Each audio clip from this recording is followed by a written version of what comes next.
Raden Antasena. Piye? Rekoso temen. Bondo negara kok nggo bancaan. Duwite wong cilik nggo rayan.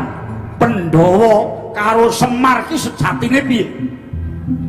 Mongko aku golek adil ana Praja Ngamarta iki nganti judet. Sejatine hukum negara iki dienggo sapa? Wong cilik kaya aku dina-dina mongkon delok tontonan sing ora lucu. Wong salah nek duwe panguwasane dihukum, ning aku kuwi mung takon mung genahke ming Udarasa wae teko aku dipateni. Kowe iki salah. Sing rekasake kowe iki dudu Pandhawa, dudu Kyai Semar. Pandhawa karo Kyai Semar kae gaweane mung mulyake kawula. Gombalamu. Nanti saiki enek buktine. Janji tanpa bukti yen guneman gawil. Mula saiki Pandhawa ora kajen. Timbang melu Pandhawa kok melu negara liya sing dimong togok malah luwih tentrem melu kok.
Srengenge njedul ing etan pernahe sorote sayekti ngayemake panase bisa gawe waras kang lagi lara awake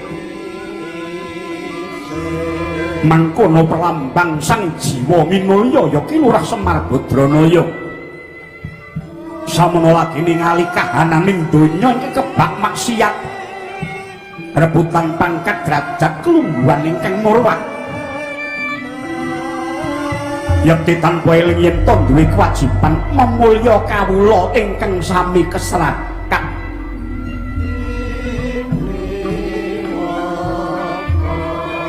eling-eling sang panon sejati tiningawan sarana mripat batin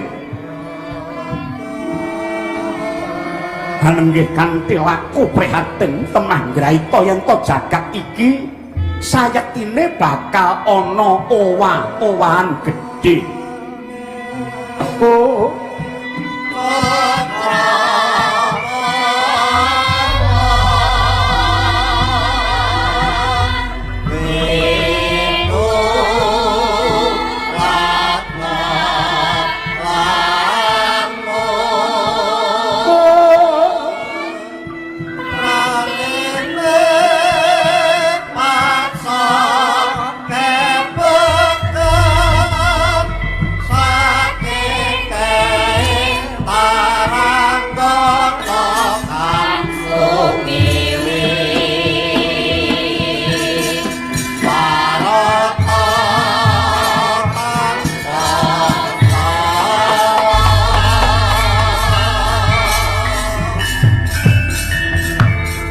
mareka den prayitna ngurip iwang bali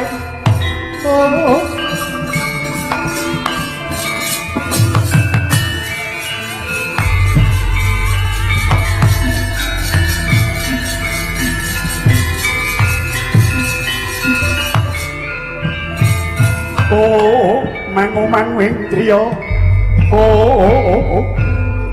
jroning yas katawenan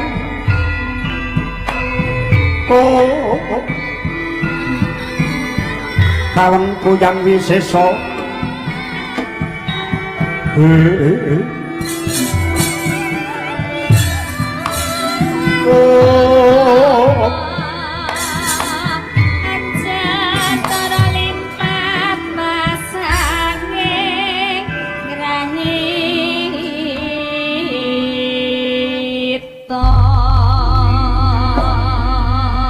Para Hapsari tumonten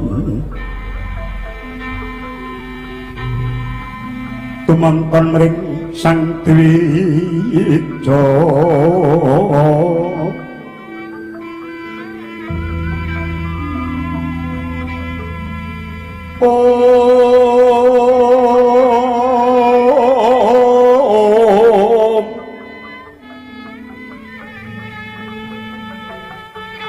Katyoge Warajiwa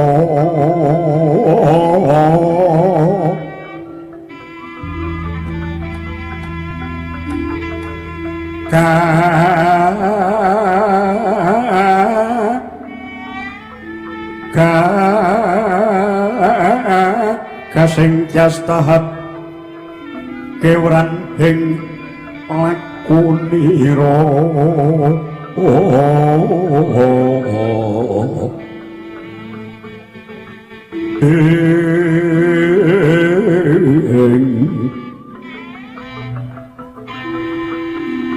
Roning kadhep kumelap lir pangawening Dwija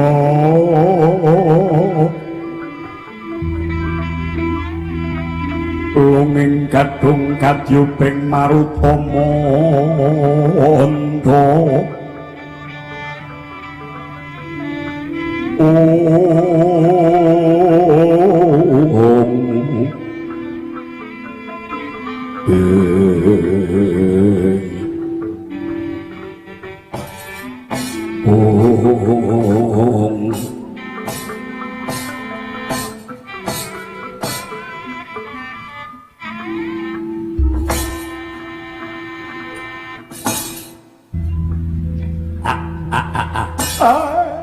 Makat kakuk Satulito Raden Antareja karo Raden Antasena aku iki dadi pamong seneng banget nyawang nom-noman sing padha tanggap sasmita eneng kahanan sing lagi usrek kawulane padha sikut-sikutan jegal-jegalan kaya ngene ndika cancut taliwondo kat malah ngedem-dem suasana supaya tentrem tak trima banget Raden aduh Semar kula nyuwun pangapunten ingkang agung inggih namung mekaten ingkang saged kula tindakaken awit kawontenaning praja ingkang saya dangu saya panas Kyai wah Pak Semar aku ki yo nganti gumun setahun jembleng serendeng iki sejatine arep enek lelakon apa to ngendi-endi kok panas ki piye iki ngene ya sejatine nek wong golek tentrem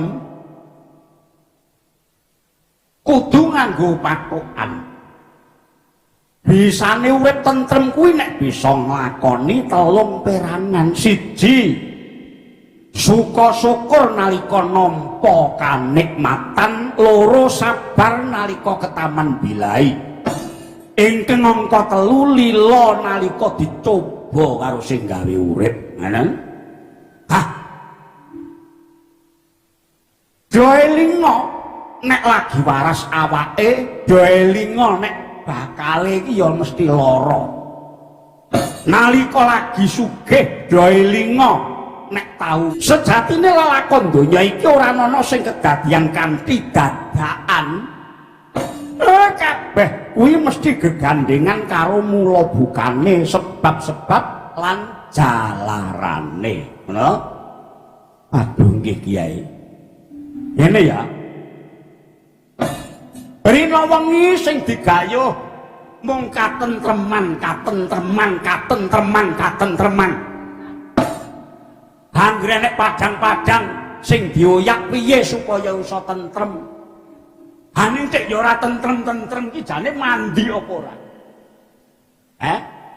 Lakone kuwi mandi apa ora? Mbok nggih mboten sah bengok-bengok wae. Ngene ya. Katentreman ki kejaba sing tak ucapake ngarep ki ya enek sranane. Siji, sing do saguh dadi pangarsa, sing do saguh dadi pengarep kudu duwe watak pengayom. Tegese gelem dadi pepayung tumrap wong cilik, kena dienggo ngeyup. Contone tansah budidaya rina wengi kanggo memulya kawulane.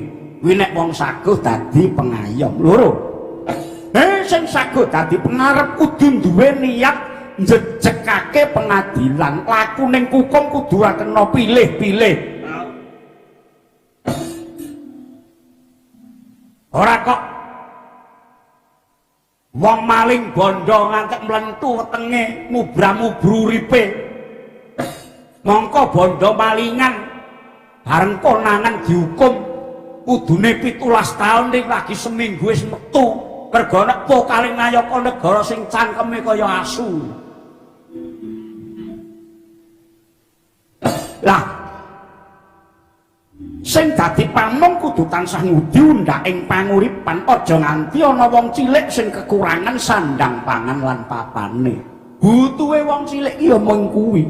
Lah sing niat dadi nayaka pengarep kudu budidaya bangun srana panguripan. Tak baleni neh, bangun srana panguripan. Bangun srana panguripan ya dalan ya papan kanggo manembah sak apik-apike sak becik-becike. Mula tirunen aku. Semar bangun pasar, Semar bangun desa, Semar bangun kayangan, Semar bangun tower. Niki tembung napa niku? Sak gelemku.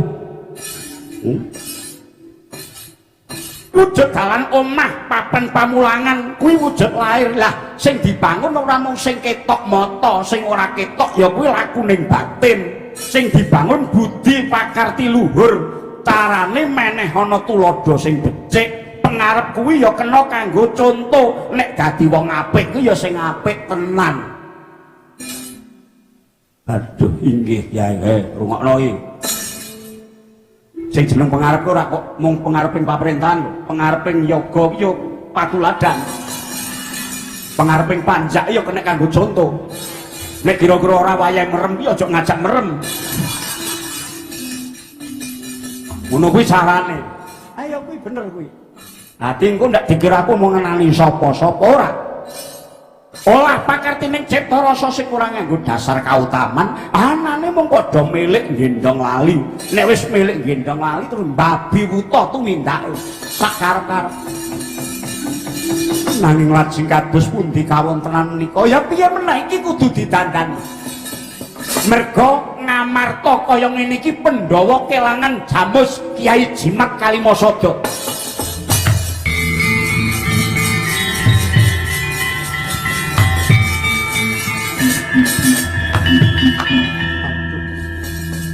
Kok malah kula mboten ngertos ya yang ngerti. Wong ilang iki dicolong kok. Ilange kuwi dicolong.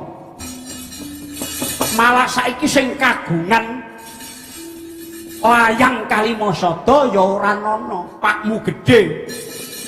Kanjeng Prabu Puntadewa ya ora ana. Malah Kanjeng Rama Kyai Werkudara ugi mboten mantep. Lah ya kuwi. Saiki nek lagi kaya ngene iki mbabrah tekan ngendi-endi. Kula mubenga negara iki klumpukna kabeh nonoman menungsa diwenehi urip nikmat bondo pangwasa derajat kelungguhan ana bumi sing kebak sandang pangan kaya nggone dhewe iki. Ning kok ya padha ora ngerti, padha ninggal rasa katresnan. Oke, sing lali dalan wis ora duwe kapercayan. Emoh ajeni-ajenan nyingkur paseduluran, urip ora nganggo tatanan, kementus dupeh menangan. Inggih ya, ya. sing do manembah ki ya ngono. Wong jare manembah kok rina wengi congkrah. Sing ngaku suci jebul ngapusi. Ngalor ngidul golek batur ngetan ngulon gedapa sak nggon-nggon. Adol dongeng sing ora nalar. Dinggo meden-medeni. Mongko sing diwedeni wong ora nganggo akal. Emane akeh sing percaya karo menungsa sing kaya kadal. Waton jeplak bakune bisa ngungkal kae.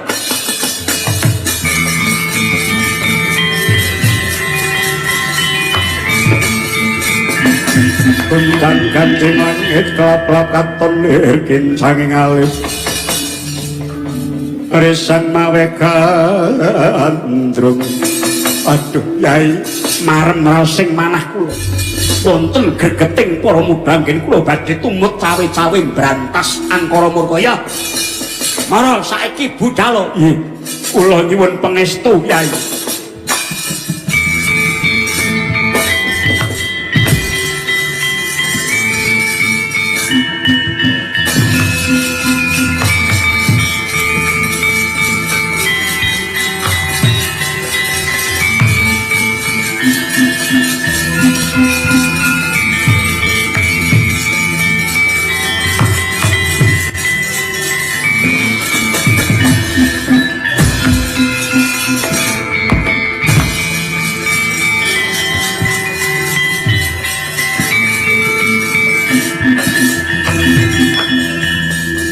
Ngantos kaget yai.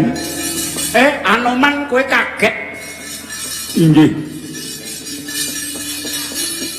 Lagi apa kowe? Nembe ngangen-angen wulan kajeng kula badhe kesah. Netepi wajib darmaning pandhita dumateng wana ingkang gawat lan wingit. Lah isih suwe iki mbok pikir pentas-pentus. Wonten menapa Kyai? Gandeng donya saiki kawengku angkara murka lan saiki nyebar tekan ngendi-endi ngrusak jagat. Iki akeh pegebluk mayangkara sing semandang dening para kawula dasih. Akeh wong kurang sandang pangan lan papan mula aku tak ndemok kuncung tak wetokke bondo donya lan redana bung-dono menyang sing kekurangan.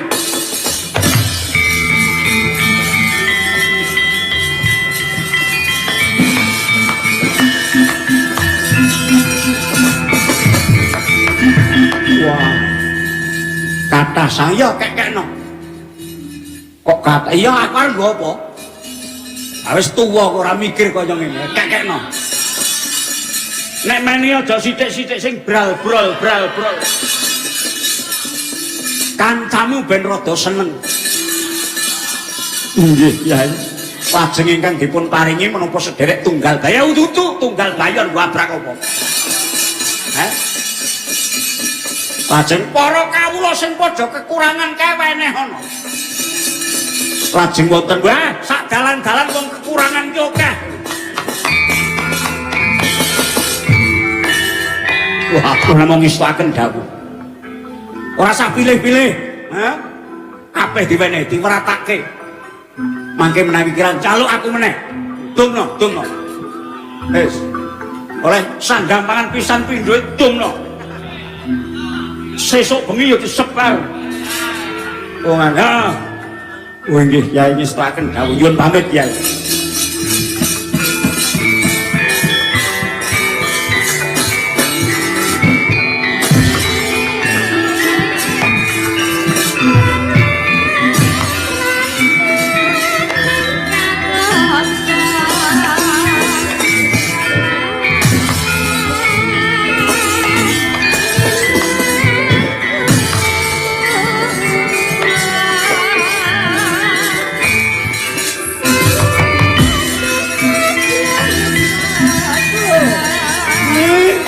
Aja banter-banter maku.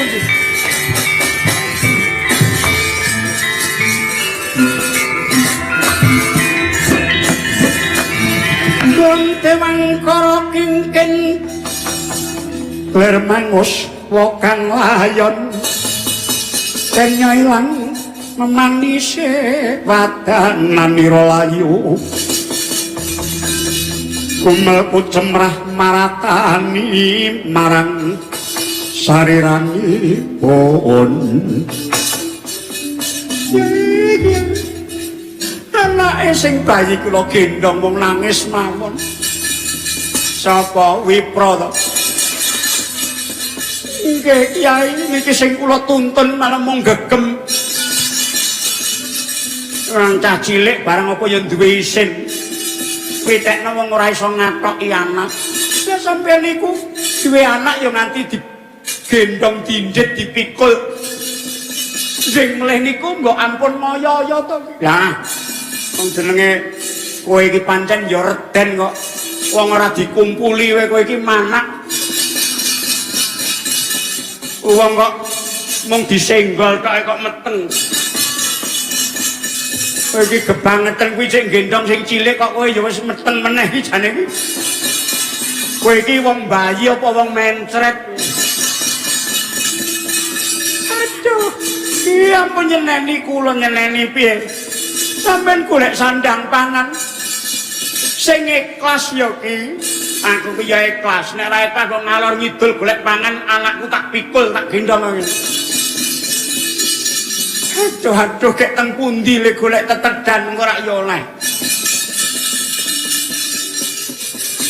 Ampun manut penemune tangga lho jare akeh anak akeh rejeki.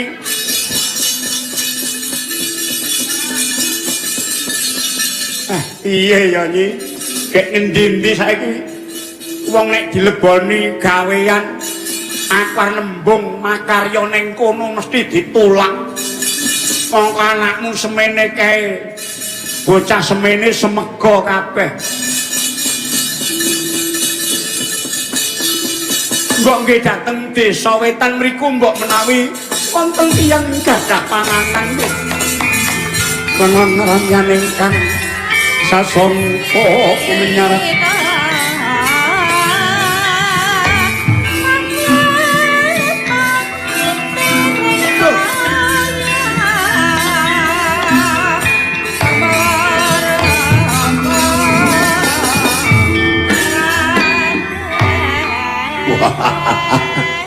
wah, iki aku roh wong gawa anak kok Brayut. Nggih, pancen nami kula Kyai Brayut. Lan bojo kula Nyai Brayut.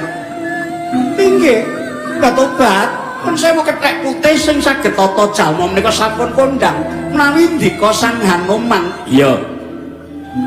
Ning ya aja mung kethek ngono kuwi lho. Mbok ya rada sing apik rewanda apa kapi ngono kok kethek. Iki kula ngaturaken pangabekti. Nggih, pangabekti kula katur. Iya ya, tak tampa. Wer nyambi? Kula badhe pados sandang tedha. Wah. Lah anak semono kae iki biyen-biyen iki piye? Kane sing salah niku nggih bojo kula niku.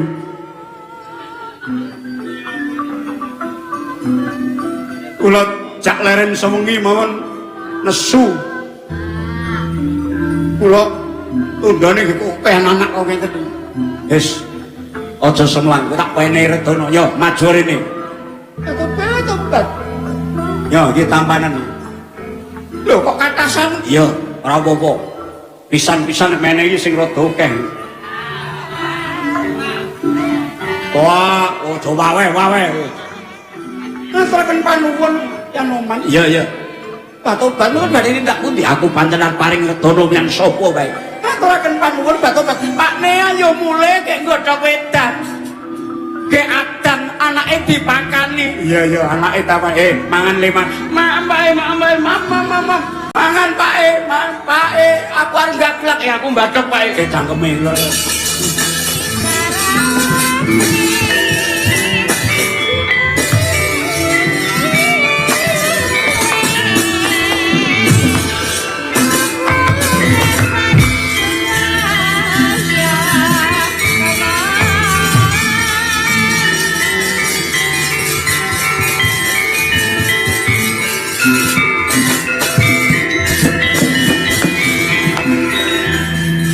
Beneran Kapi Anoman? Iya.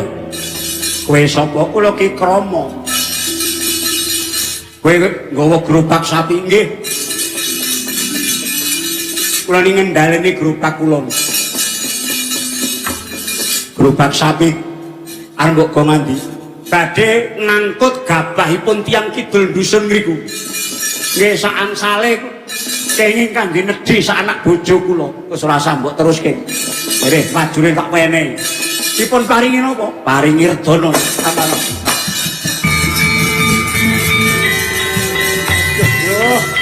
Matur nuwun. Ah, boten nyono, boten ngira. Mbok sapi kula nang tumbas sisan. Aku ora tuku sapi wabrak apa? Wong isen-isene omah kowe tak doli kabeh. Ora butuh aku. Aduh duh, mboten tumbas ora. Oh nggih, matur nuwun sanganuman.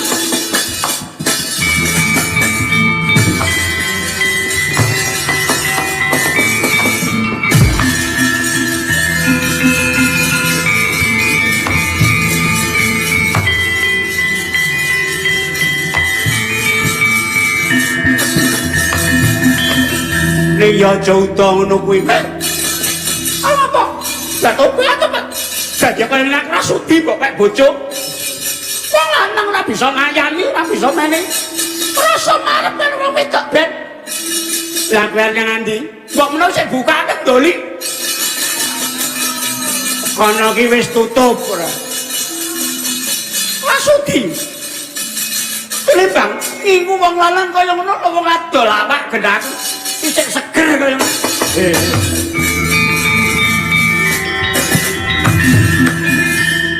Kowe kok ora nganggo awer-awer. Mun sewu bener, aku anoman. Biar nyanti. Punten.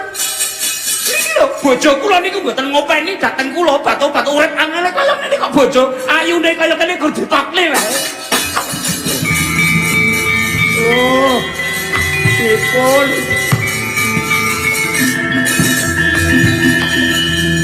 Kowe kok ora ngayani bojomu, ngayani mon pripun?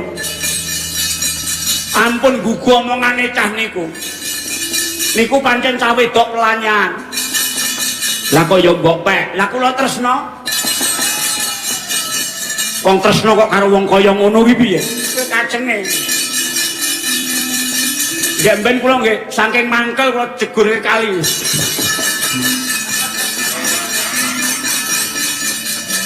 Wis kae kok kon mulih, yo tak wene duit. Oh, mulia iki.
Uta Pandhawa tata kati saya Indriyaksa Sara Maruta Pawana Bana Margana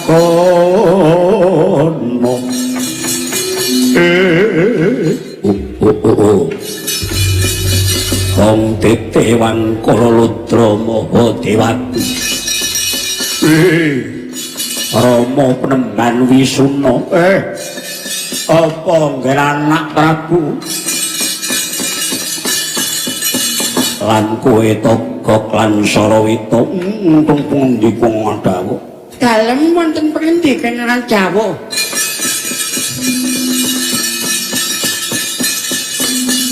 Oh, Agus rumangsa bombong lan marem Pitih mangsa iku wis kang kepasuwitanku ana ngersane Prabu Duryudana ingkang nyatin wis marambah makaping gone bakal nyirnakake Pandhawa parandene durung kau kelakon Rama Penemban Wisuna kula nyuwun pawartos saking negari Ngastina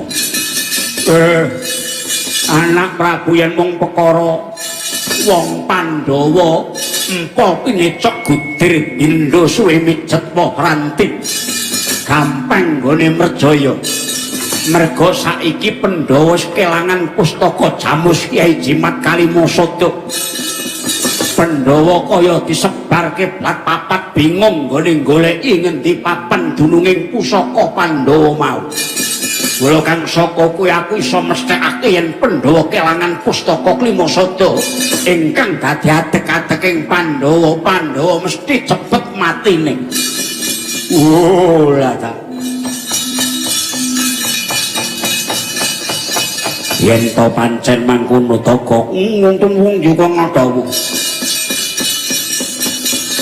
Kanjeng Rama Penemban wis paring dawuh lamun to. Suwe mijet woh ranti tegese cepet mateni Pandhawa ora dadak nganggo sesuk-sesuk dereng karuwan Padha Pandhawa kecalan pustaka Jamus Kyai Jimat Kalimasada niku glambole ilang niku sedina ping 17 nek durung bubar Bratayuda niku isih kena diarep-arep baline alah pakem apa Bratayuda ki kapan sing roh kowe apa piye? Apa-apa kok sing diwa patokan kok Bratayuda. Kanggo kawuryan. Wis. Anake melu nek lara ati. Penemban piye, Ger? Wah, jeneng anak kula. Prabu Dewaningrat gandeng Pandhawa saiki wis bingung dhewek mepak prajurit saiki wis ngupengi kasatriyan Madukara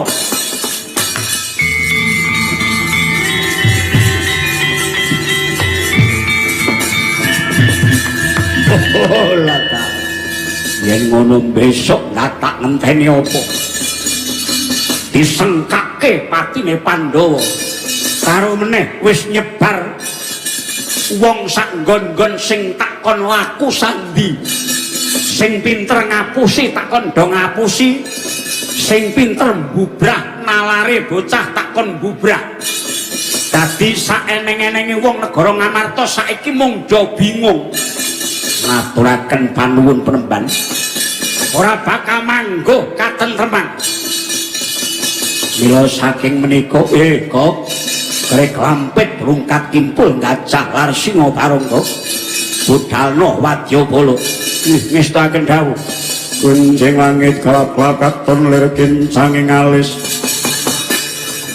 tresang mawe gandrung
Ya.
aja mangkat. Mangkat le, ana mangkat. Cek nana gawean ora mangkat, iman mangkat. Aduh, lele pah pangananku iwak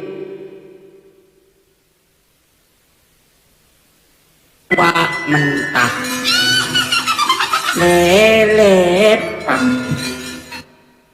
Lelepah lek kumangan neng mburi omah.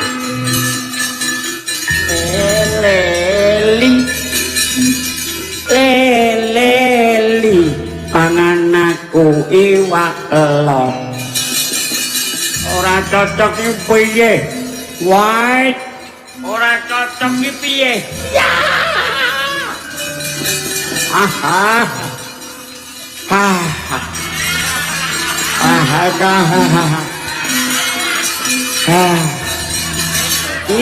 Nyut.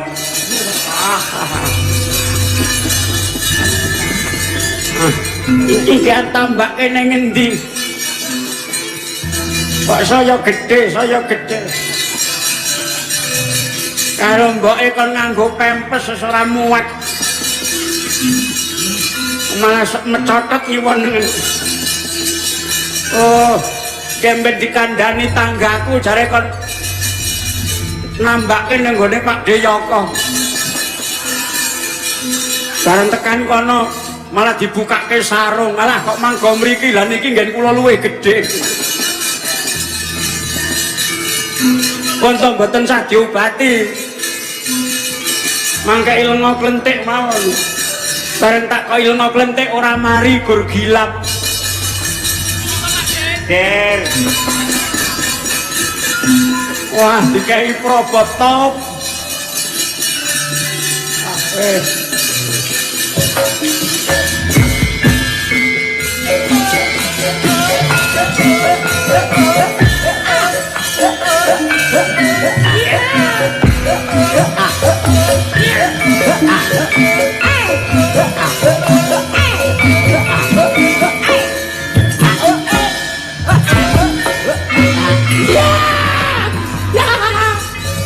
Soarta kayak foto jero. Melu mangkat aku. Waduh, sangat panjang.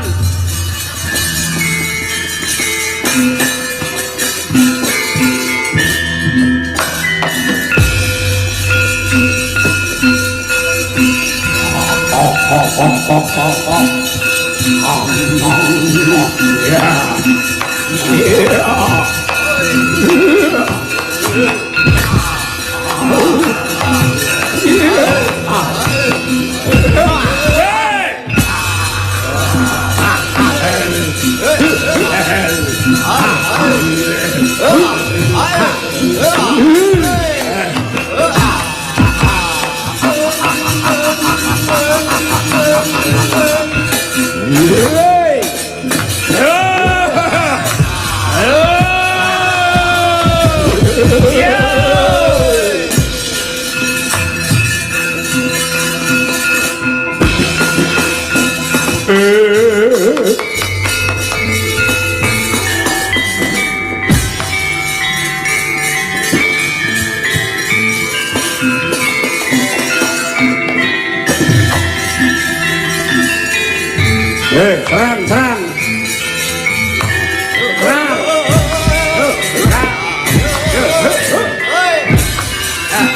Maju.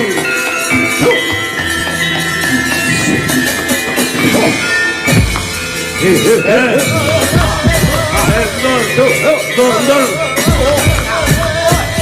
Alas.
Suta Pandhawa tata kati saya Indriyaksa Sara Maruta Namono Bono Margono olah tawa munyuk putih kuwi Hanuman dasar kaporo nyoto Deja Krodha Hakni ngaliya aja ngadang-dalan sapa wae sing ora arep Raja Ngamarta sak wewengkone Prabu Jodipati lan Madukara sawojajar bumi taun mungsuhe Begawan Hanuman wah tempelane Pandhawa wis ilang loro saiki sing Joko kethek putih keparat Ratotaya maju saeneng-enenge menungsa gagrak ning gone Nyoko Laruta saking yudha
Sopo kowe? Dedyakala Sangkirna janji. Jenenge apik men ya. Apik anyar. Ilang nyawamu. Oh. Oh. Oh. Ah. Oh. Wah.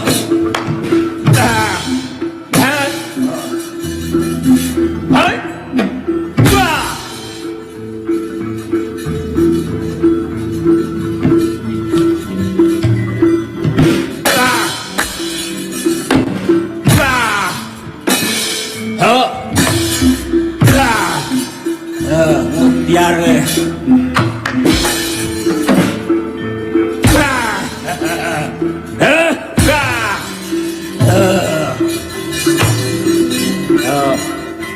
Biji ora gelem balik.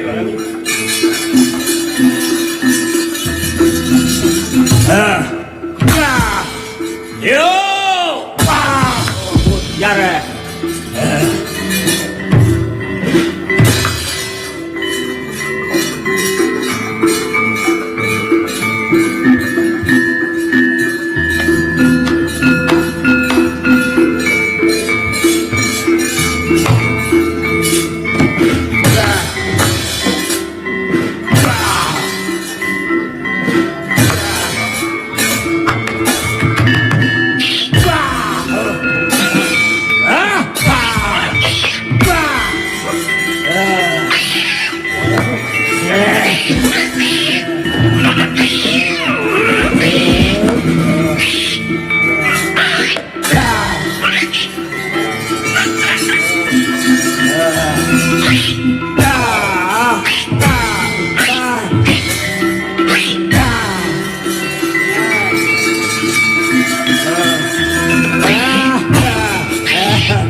Kawemu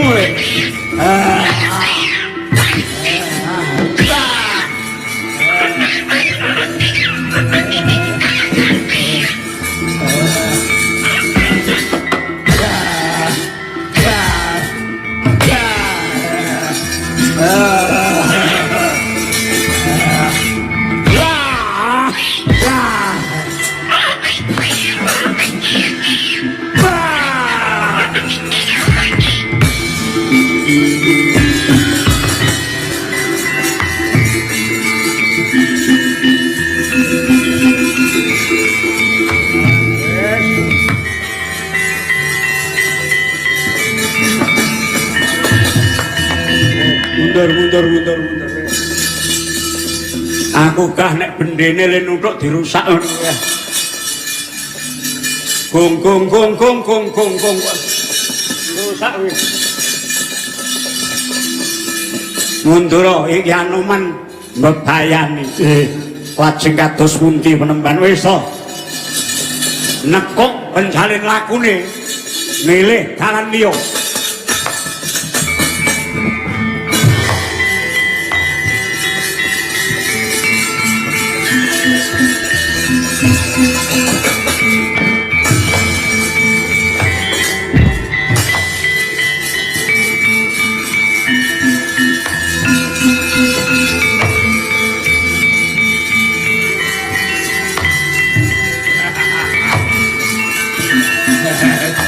Ha ha ha.